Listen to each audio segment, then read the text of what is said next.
I used to think loss came all at once, like a door slamming shut.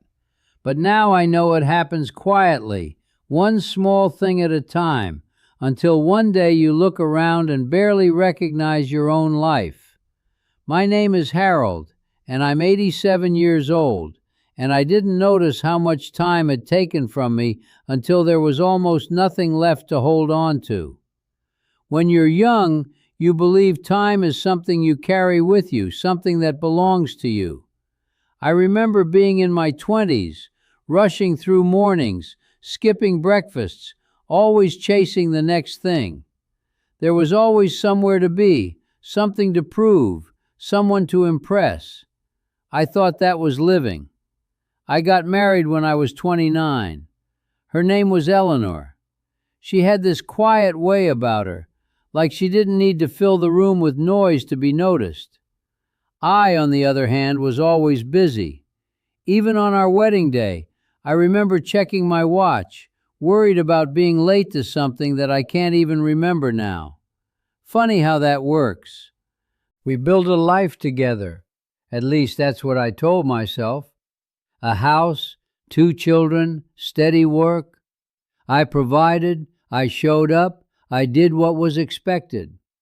But there's a difference between being present and truly being there, and I didn't understand that at the time. Evenings would come, and I'd sit in my chair, tired from the day, while Eleanor tried to tell me about hers.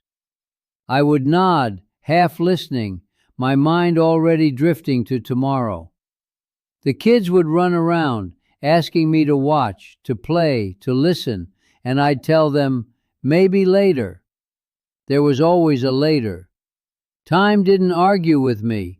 It didn't try to correct me. It just kept moving. The children grew up the way children do. Gradually, then all at once. One day they needed help tying their shoes, and the next they were walking out the door with lives of their own. I remember standing in the hallway after my son left for college, staring at his empty room. It felt strange, but I told myself that was just part of life. Eleanor changed too, though I didn't notice it right away. She became quieter, not in the peaceful way I once admired, but in a distant way. Conversations grew shorter. The laughter we used to share became something rare, like a song you only hear once in a while and can't quite remember the words to.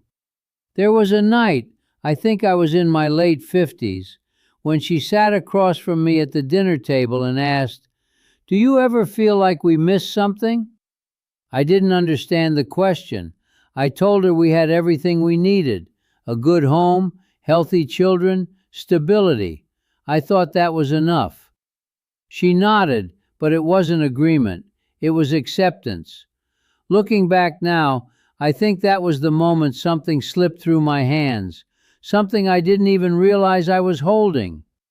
Years passed the way they always do, quietly and without permission. Retirement came, and for the first time, the noise of my life slowed down. No more early mornings, no more deadlines, just long open days stretching out in front of me. I thought I would finally have time to sit with Eleanor, to talk, to be present in a way I never had before. But time, it turns out, doesn't wait for you to be ready. She got sick not long after I retired. It wasn't sudden, not at first, just small things, fatigue, doctor visits, quiet concern. I told myself it would pass. I told myself we had more time, but we didn't. I remember sitting beside her in the hospital, holding her hand, noticing how light it felt in mine. She looked at me in a way she hadn't in years, not with distance, not with quiet resignation, but with something softer, something final. She said, "You're here now." And I didn't know what to say because she was right. I was there, finally, fully, completely. And it had come at the very moment when it was almost too late to matter. After she was gone, the house became unbearably quiet. Not the peaceful kind of quiet, but the kind that presses against your chest. Every room held a memory, and every memory reminded me of something I had rushed through, something I had overlooked. I started noticing things I had never paid attention to before. The way sunlight falls across the floor in the morning, the sound of a clock ticking in an empty room, the feeling of sitting across from an empty chair. Time didn't take everything from me all at once. It took the small conversations I never had. It took the laughter I postponed. It took the moments I assumed would always be there waiting for me. And the hardest part is realizing that it wasn't time alone. It was me too. The choices I made, the things I delayed, the presents I withheld. Now at 87, my days are slow. I wake up early, not because I have to, but because sleep doesn't come as easily anymore. I sit by the window with a cup of tea and watch the world move at a pace I once couldn't stand. And I think about Eleanor's voice, the way she used to call my name from the other room. I think about my children when they were small, their hands reaching for mine. I think about all the ordinary days that I treated like they didn't matter. If I could go back, I wouldn't change the big things. I wouldn't chase a different career or build a different life. I would change the small moments. I would sit longer at the table. I would listen more carefully. I would look up instead of looking ahead. Because in the end, it's not the big events that stay with you. It's the quiet ones, the ones you almost ignored.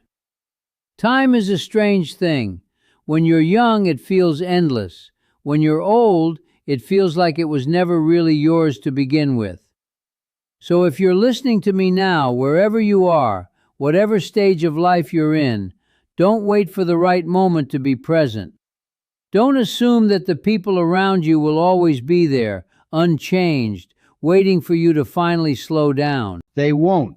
And one day, you might find yourself like me, sitting in a quiet room, holding on to memories that feel both precious and painfully incomplete, wishing you had understood sooner that time doesn't take everything suddenly.